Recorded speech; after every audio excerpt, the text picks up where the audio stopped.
Let's run it up 1K if you tune in.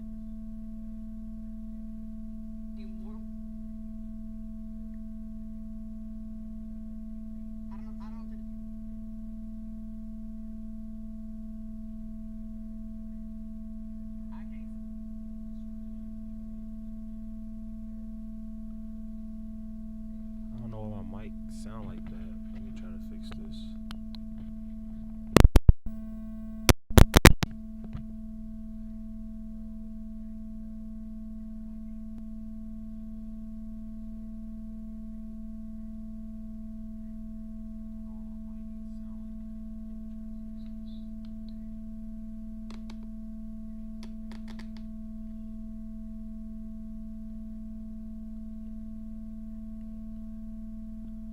Alright, whatever, let's get it, y'all.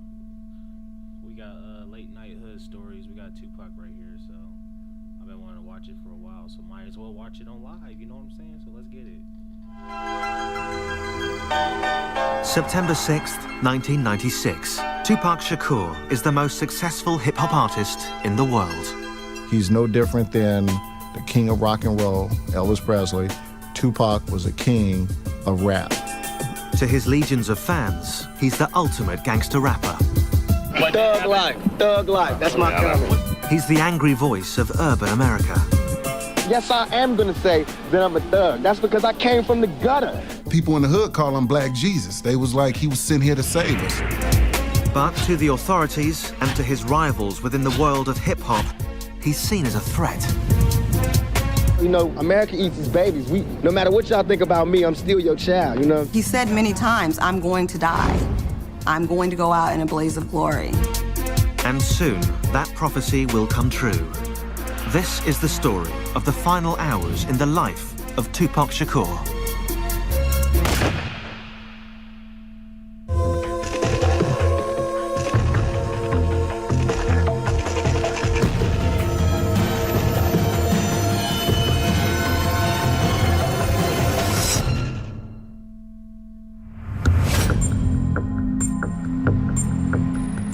Los Angeles, California, September 6, 1996. It's 11:30 p.m. and Tupac Shakur leaves Lacey Studios in downtown LA, where he's just finished shooting his latest video.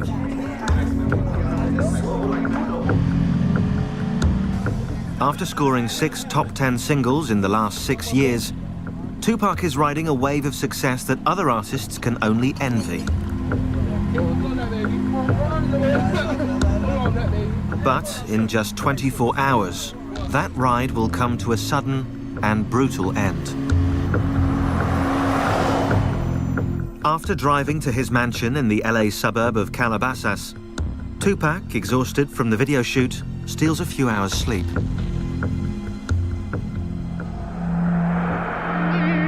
In the morning, his cousin, Jamal Al-Hussein, reminds him that they have to leave on a trip to Las Vegas. Because our birthdays is in the same month, he wanted me to celebrate our birthdays together in Vegas.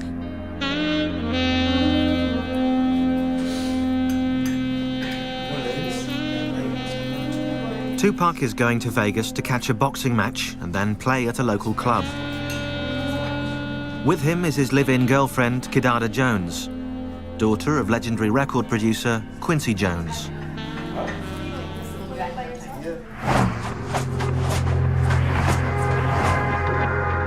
Within hours, they hit the road. But Tupac is less than eager to make the trip. Pac didn't want to go. You know what I'm saying? It was obvious there was some other family issues that he wanted to deal with back in Atlanta, and he wasn't really keen on the whole Vegas trip, you know what I mean?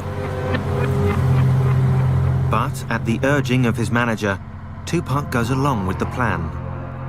It will be the last trip he ever takes.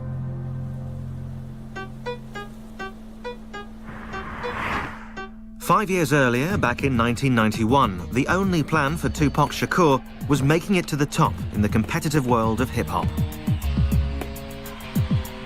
And with his first album, Tupacalypse Now, Tupac was well on his way. From the start, he forged a powerful bond with his fans, rapping about the cold reality of life on the streets. When he put that pen to paper and he opened up his mouth on that mic, it was just, you know, God had to be working. It seemed like every song he wrote, his life was coming out. Like it was just taking the blood out of him. They got Little Italy, Little everything. They don't have a Little Africa, they got the ghetto. And we think that that's ours. That's not even ours. That's just what was left over. His songs stood up for the powerless, the poor, the forgotten, those with no political voice in society. In 1994, Shakur clearly spelled out his philosophy in an album entitled Thug Life. But he wanted the ones who didn't think nobody gave a to see that he gave a. Thug Life, the hate you gave little infants. Everyone. Thug Life isn't just something for me. Thug Life is for you too. Anybody. It's all the that society throws at you. Thug Life is about choices. When you make the wrong choices, you end up in a life that you don't really want to be in. And that's what Thug Life is, against all odds. I'ma still make it. Tupac even had his political creed etched onto his skin.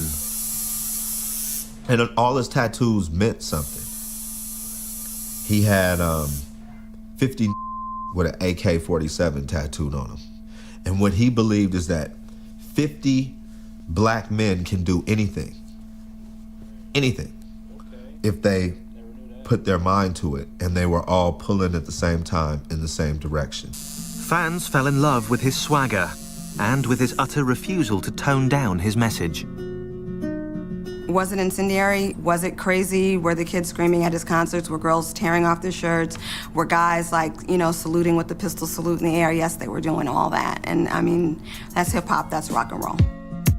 Tupac's appeal went way beyond the ghetto, pulling in white, middle-class suburban kids who enjoyed the danger he brought from the other side of the tracks. Whether it was his energy or, you know, his force or his excitement or, you know, whatever it was, I believe that he connected with men and women and black and white and old and young. He always kind of had this ideology that he didn't need a record label. He didn't need the movies. All he needed to do was stay real. Because if he stays real and he keeps telling the kids what is authentic to him, that they will always relate. He will never be begging for bread.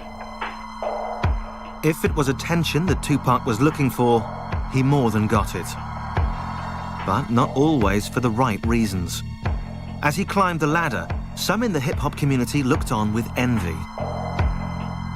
Tupac Shakur was starting to make enemies. Hip-hop is about competition and about, you know, I'm better than you and, you know, I get more chicks than you. And it's very competitive, almost like a sport. Then you have these, you know, these huge egos working against each other. It's a recipe for destruction. And soon, rap's obsession with rivalry and violence will hit the glitzy streets of Vegas. And someone will overthrow its reigning king.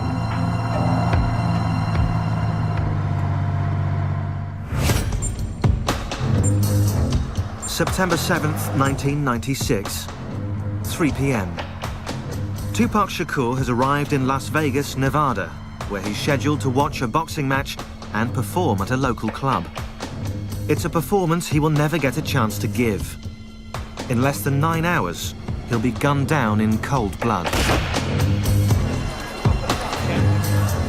After leaving his girlfriend and cousin behind at the hotel, Tupac kills time before the boxing match by hitting the casino tables.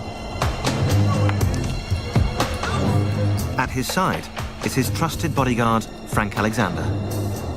We get over to the MGM, and he's gambling again on the crap table, and he's winning. He's winning big. He's doing really well. Yeah, I remember when we got to Vegas, I think Pac had about 10 grand in his pocket, and it was burning a hole in his pocket. He was trying to get rid of it as fast as he could.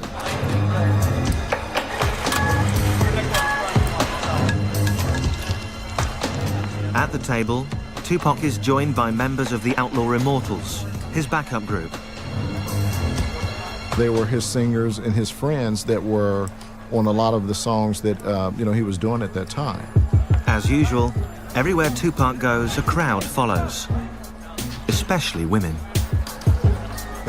Tupac and women.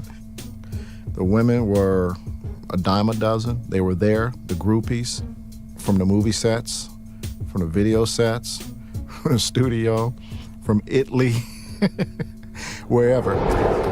In the casino, as in life, Tupac plays for high stakes. Riding high in the charts, he can afford to gamble.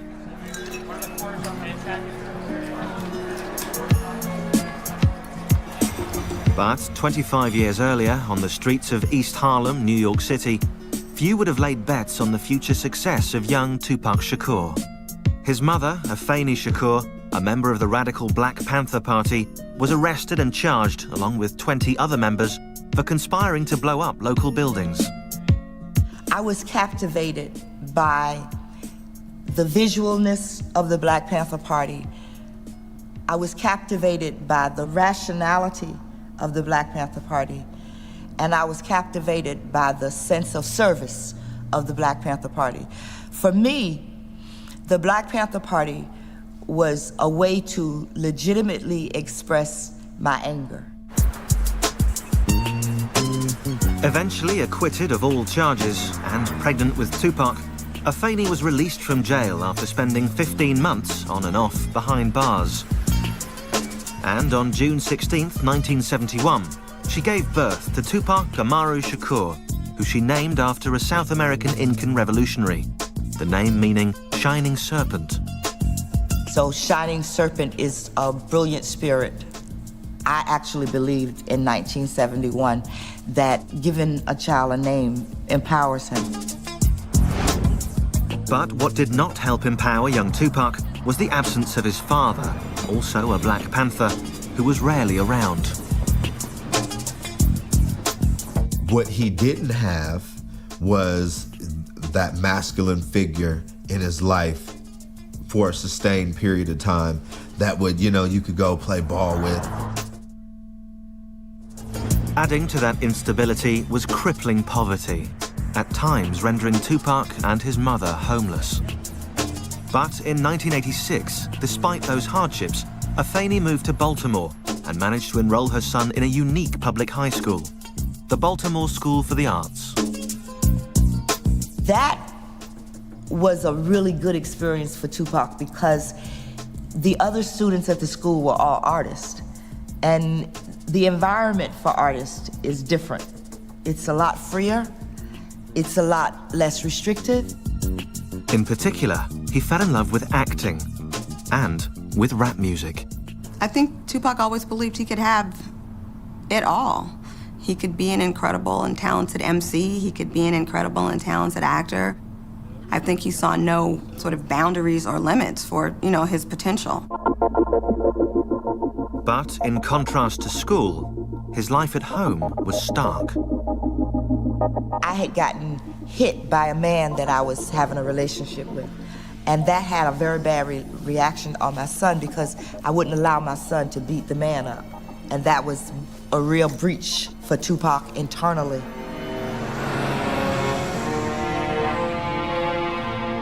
In June of 1988, to protect her son from their troubled home life, Afeni sent Tupac to the other end of the country to live with a friend in Marin City, California. But the 16-year-old quickly discovered he had simply traded one nightmare for another. Marin City, one thing that they're known for is a fist fight. Tupac was a little bitty guy. Even him, fully bulked up, is still a little bitty guy, which makes it even more incredible the guts that this dude has, because he fears no man, woman, child, animal, none of that, because they can only kill you one time. Soon, Afeni joined her son in California. But any hope of a happy family reunion was made impossible by her own personal struggles. My children and I have a bond that is based on the truth and trust. And the bond was broken with a lie. The lie being, I was using drugs, but I can handle it. That's a lie. that lie cost me dearly.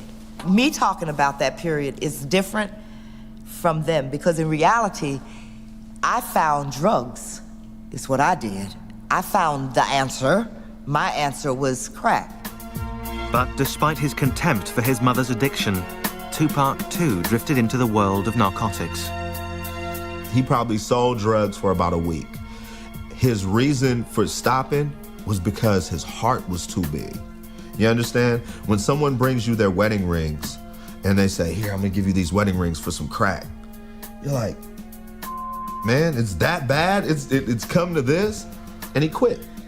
He said, I'd rather starve or I'm gonna make this rap thing work. At 17, Tupac hooked up with neighborhood friend Ray Love to create his first real group, Strictly Dope.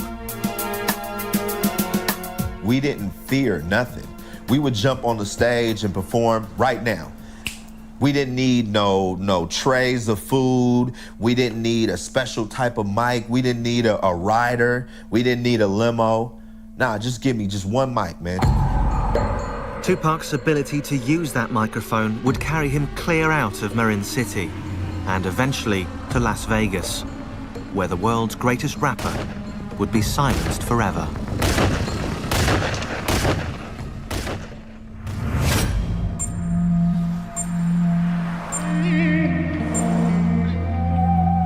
September 7th, 1996, 6:15 p.m. Since arriving in Las Vegas almost 4 hours ago, Tupac Shakur and his entourage have been taking it easy, gambling at the casino and enjoying a few drinks. But in just 5 hours, Tupac Shakur will be gunned down by a cold-blooded killer.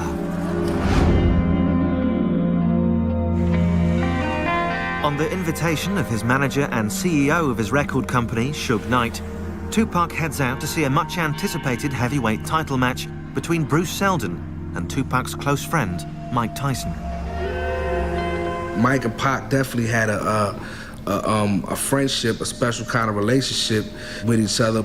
We were all Tyson fans, you know what I mean? Like Tyson was a hero for us kids from the ghetto. Since their arrival, Tupac has insisted that his girlfriend Kidada and his cousin Jamala stay back at the hotel. This party is just for the boys.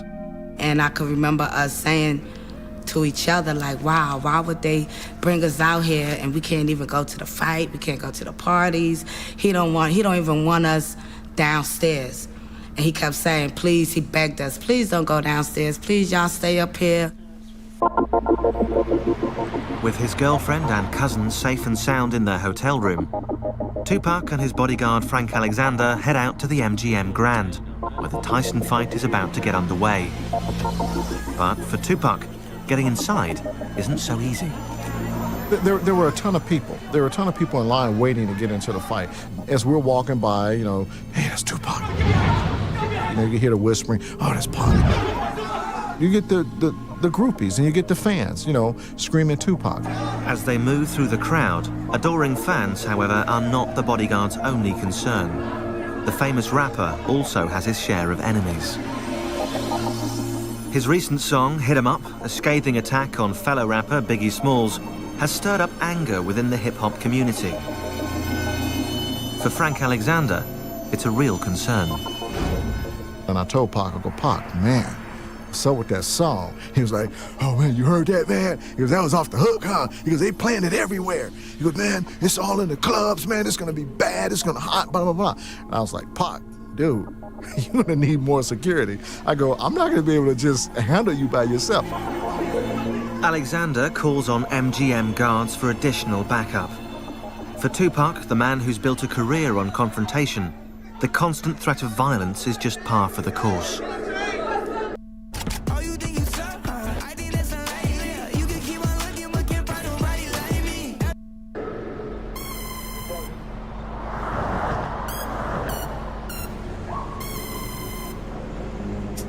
But back in 1990, only 6 years earlier, few had ever even heard of Tupac Shakur. Still down and out in Marin City, California, and desperately trying to break into the music business, he caught the eye of established Oakland rapper Shock G who offered Tupac a gig as a dancer in his group, Digital Underground. He saw Pac had no home to go back to, and, you know, he gave him an opportunity. It was just the break Tupac had been waiting for. Suddenly, the teenager was circling the planet on a world tour. Tupac had a lot of fun running around with Digital Underground. They were calling from Japan, and they were calling from London, and they were calling from Italy, and they were calling from Australia. A natural showman, Tupac graduated from just dancing to stepping up behind the mic. The move was an immediate success. Pac was a master at, he could take your style and do it a little bit different or a little bit better than you. And that was something. And so that's how he dealt with every situation. Soon, Tupac had his first record deal. And in November 1991, Tupacalypse Now was released.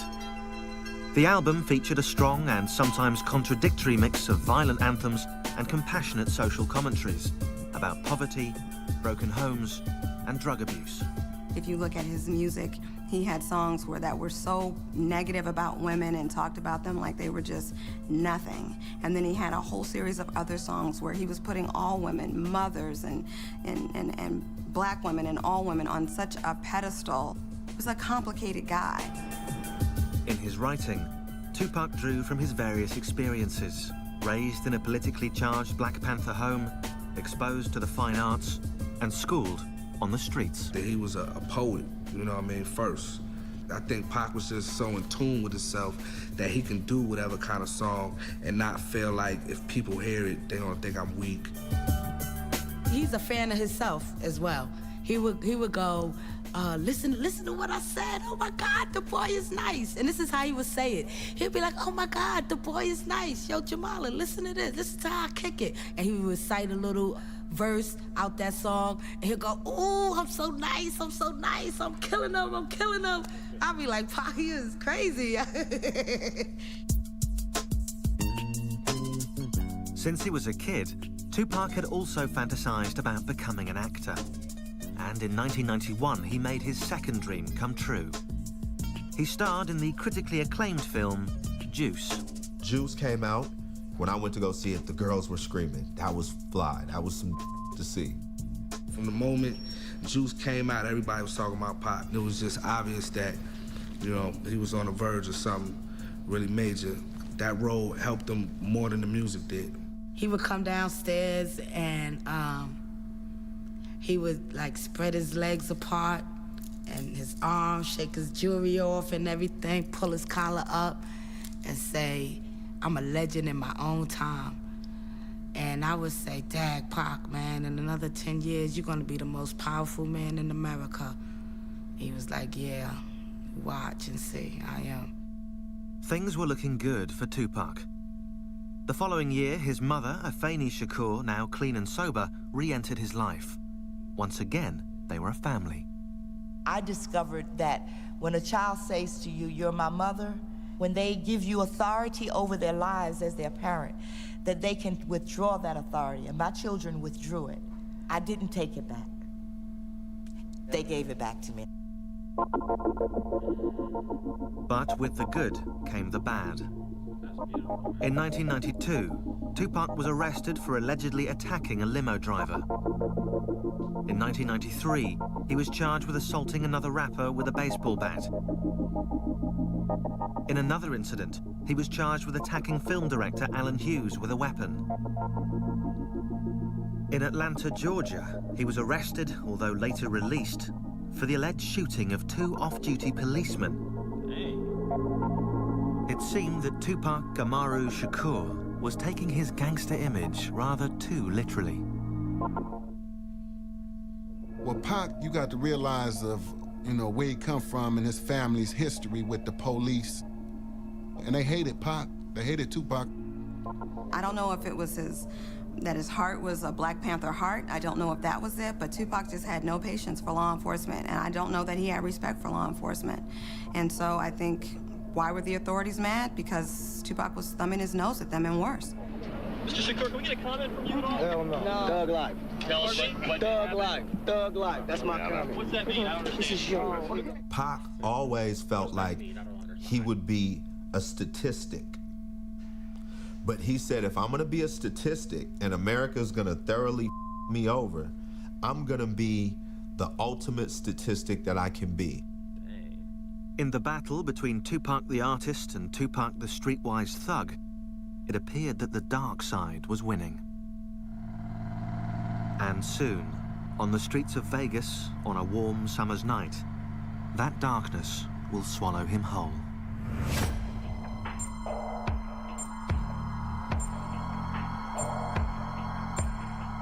September 7th, 1996, 8:35 p.m.